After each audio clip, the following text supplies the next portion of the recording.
400 years ago, this letter, a page of apparently meaningless symbols addressed to Mary, Queen of Scots, landed on the desk of this man, Francis Walsingham, England's greatest spy master. Communicating with the and exchange details of the plot. Walsingham was the equivalent of both Home and Foreign Secretary to Elizabeth I. His main responsibility was national security, a job he took very seriously indeed. He would have been chilly and godly and verging on the fanatic. Walsingham is the spiritual father of the British Secret Service. He ran a network of spies throughout Europe and established a school for codebreakers in London. Walsingham takes espionage, intelligence, counterintelligence, communications intelligence, cipher intelligence. He takes them very seriously indeed. He spends a lot of money on them. He gets a lot of money from the Queen to spend on them. He gets a lot of his own money and spends it on them. Walsingham's greatest test was to come from Elizabeth's own cousin, the staunchly Catholic Mary, Queen of Scots. Mary had fled to England after Scottish Protestants had evicted her. Elizabeth offered her sanctuary, but on Walsingham's advice, she also put her under house arrest. Walsingham was right to be wary. Many English Catholics hated the Protestant Elizabeth and regarded Mary as the rightful Queen of England. She is beautiful in essence. She has a charm, she has an ability to say the right thing. She is impressive, and even in her own lifetime, noble young gentlemen are prepared to die for her, for this somewhat romantic figure. By the winter of 1585, Mary's charisma was working overtime, and a plot was being hatched to help her. A group of young idealistic English Catholics met in a pub called The Plough in London. Their leader was a country gentleman and bon vivant called Anthony Babbington. He had once met Mary, fallen under her spell, and believed it was his mission to rescue Mary and restore Catholicism to England. He wants a foreign invasion, some big powerful Catholic power, to storm ashore in England with an army. He is prepared with a group of friends to assassinate Elizabeth, and he's prepared to rush Mary's prison and liberate her. First, Babbington needed Mary's blessing to proceed, and so had to get a letter to her. But Babbington knew that if Walsingham discovered its contents, Mary and all the plotters would die. It was crucial that the message be unreadable to all but sender and receiver. So Babbington turned to a form of encryption which lies at the heart of all ciphers, from the internet back to the ancient world. It's called substitution. Babbington hired a courier, a fellow Catholic sympathiser called Gilbert Gifford. Gifford's steganographic idea exploited the fact that Elizabethan drinking water was notoriously unsafe, and instead the population drank vast amounts of beer. Every week, as a matter of course, several barrels of beer were brought into Chartley Hall, the house where Mary was held captive. Gifford stuffed Babbington's letter to Mary inside the bung of a barrel. Then one of Mary's small entourage would retrieve the letter without arousing suspicion. This for Mary is a breakthrough. For months she's been out of contact, and suddenly she can start receiving letters from her agents. And so when Babbington wants to start conspiring, a mechanism exists by which he can write to Mary and she can write back to him, and they can exchange details of the plot. By the summer of 1586, for the first time in 20 years, Mary had reason to be cheerful. She might at last escape and realise her long-cherished dream to be Queen of England. But Mary and Babbington were up against the tough and uncompromising Francis Walsingham, who had spies everywhere. They should have known to trust no one, including their own courier, Gilbert Gifford. He is a strange character, an international man of mystery, but what's clear here is that he is a double agent, and he is working for Walsingham. In fact, Gifford copied Babbington's letter and then sent it to Walsingham before passing the original letter on to Mary. Potentially, Walsingham now had evidence of treason, but first he had to try and decipher the letter.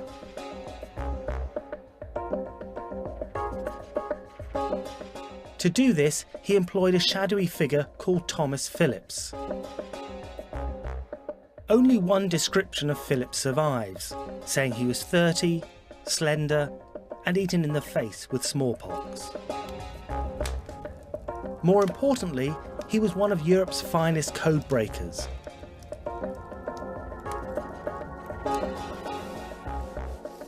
At first sight, the problem of deciphering Babbington's letter appears insurmountable. There seems to be no way for Phillips to know which letter of the alphabet each symbol represents. As far as a code breaker is concerned, you could take any of the symbols in the encrypted text, let's say an inverted triangle. Now that could represent any of the 26 letters of the alphabet from A to Z. Now you have to check every single one of those possibilities, and once you've done that you move on to the next symbol, let's say the fence symbol. Now that could represent any of the 25 remaining letters, and once again you have to check each of those 25 possibilities. And once you've done that, you move on to the next symbol, let's say the square.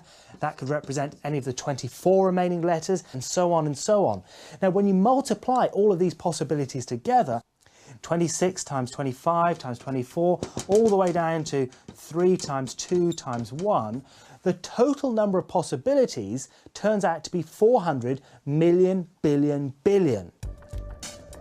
So even if Phillips had worked night and day, trying one possibility every second, it would still have taken longer than the age of the universe to decipher the letter. It appeared that Mary was safe. That is, unless Phillips knew a shortcut.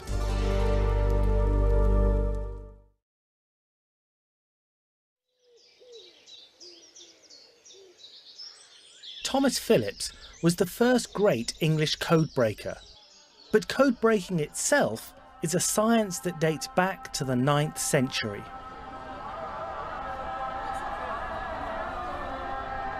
I've come to Istanbul in Turkey to see the only known copy of the first book ever written on code breaking.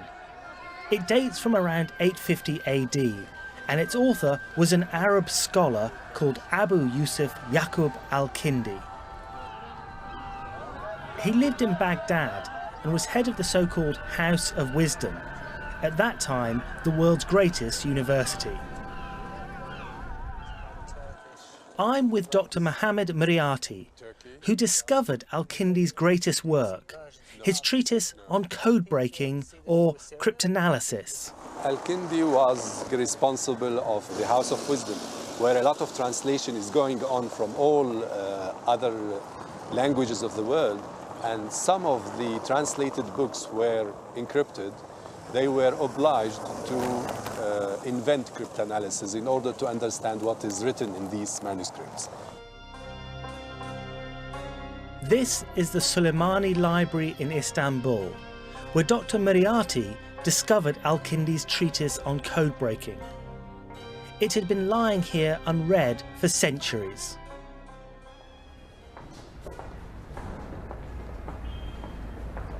The library contains thousands of rare Arabic manuscripts. Al-Kindi's book was brought to us from the vaults. Thank you. So this is the famous book. I was really amazed when I read it for the first time, and I was astonished how they had all this knowledge at that time. That's 1,200 years ago. Al-Kindi realised that when we write, the letters of the alphabet do not appear randomly. Instead, they follow certain statistical patterns. Some letters will be more common than others. Some will often be followed by a companion letter, and so on. After analysing hundreds of manuscripts, Al-Kindi specified these patterns with mathematical precision. This marks the birth of cryptanalysis, the birth of the science of breaking codes. I think so. I think that this manuscript is really the father of all manuscripts on this science. And I have seen for 7 centuries manuscripts referring to it.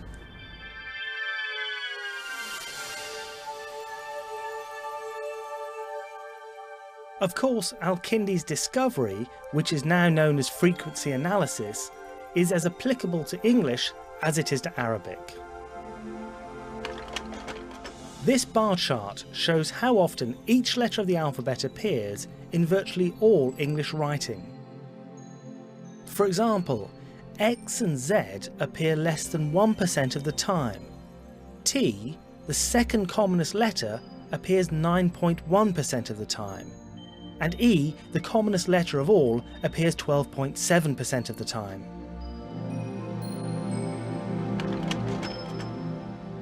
To show how universal this law is, I did a frequency count of Hamlet's famous soliloquy, "To be or not to be."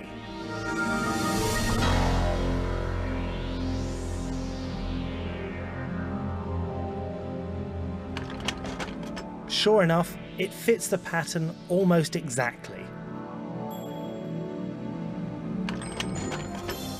I then did a frequency count of an article from The Sun, entitled "School Dinner Lady Had Me for Afters." It too fits the prediction, proving that Shakespeare and The Sun use each letter of the alphabet in the same proportion. They just arrange them differently. This is invaluable information for a code breaker. If the substituted symbols appear in the same proportion as the letters they replace, the code breaker can crack the code.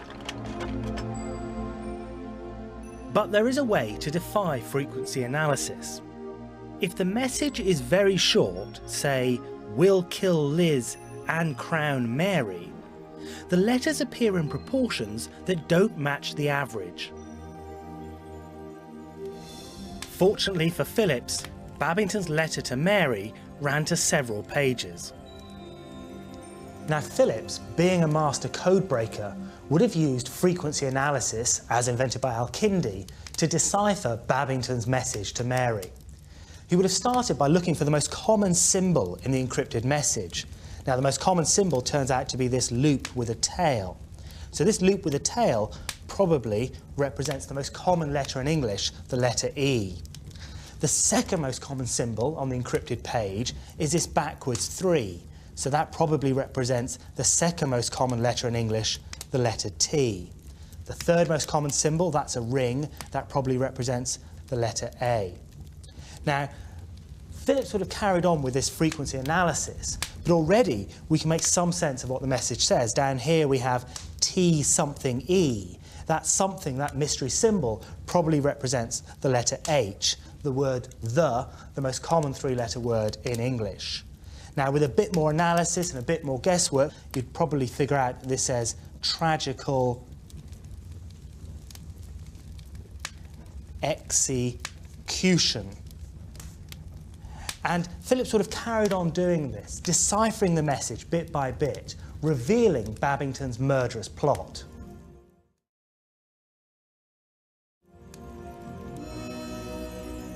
Phillips probably took less than a day to decipher Babbington's letter.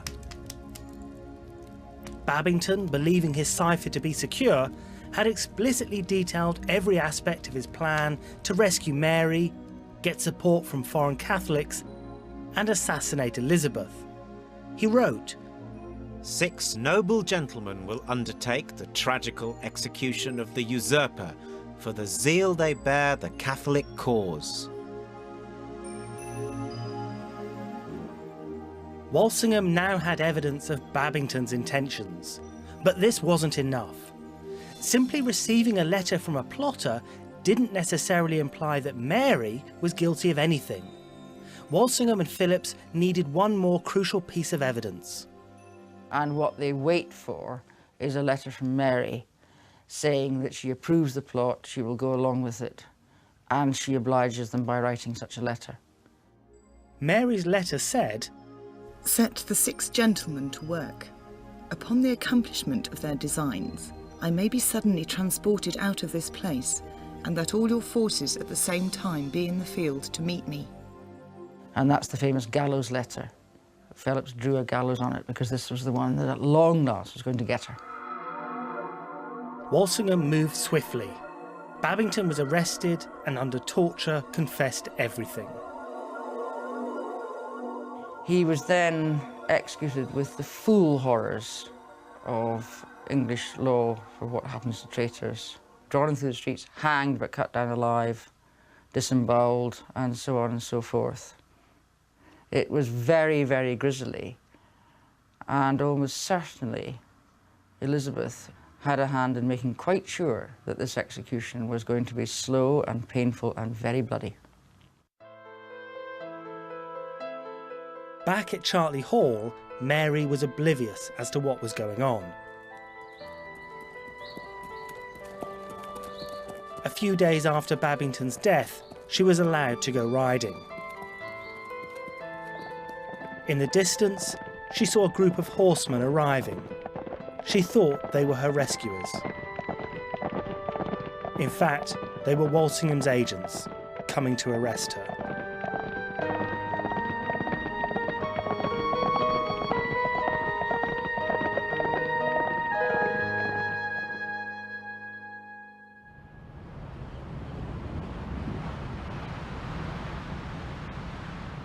Mary was brought to trial here at what used to be Fotheringhay Castle.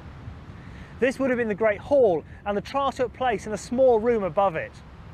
In her defence, Mary claimed that she had no connection whatsoever with Babbington and his conspirators. However, during the trial, the deciphered letters between Mary and Babbington were read out aloud. It was the most damning evidence imaginable. The court found her guilty of treason and condemned her to death.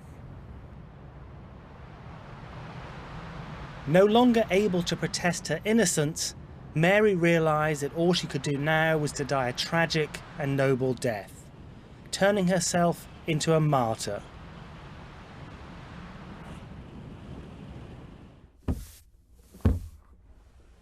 The execution itself was botched in that it took 3 blows of the axe to get her head off.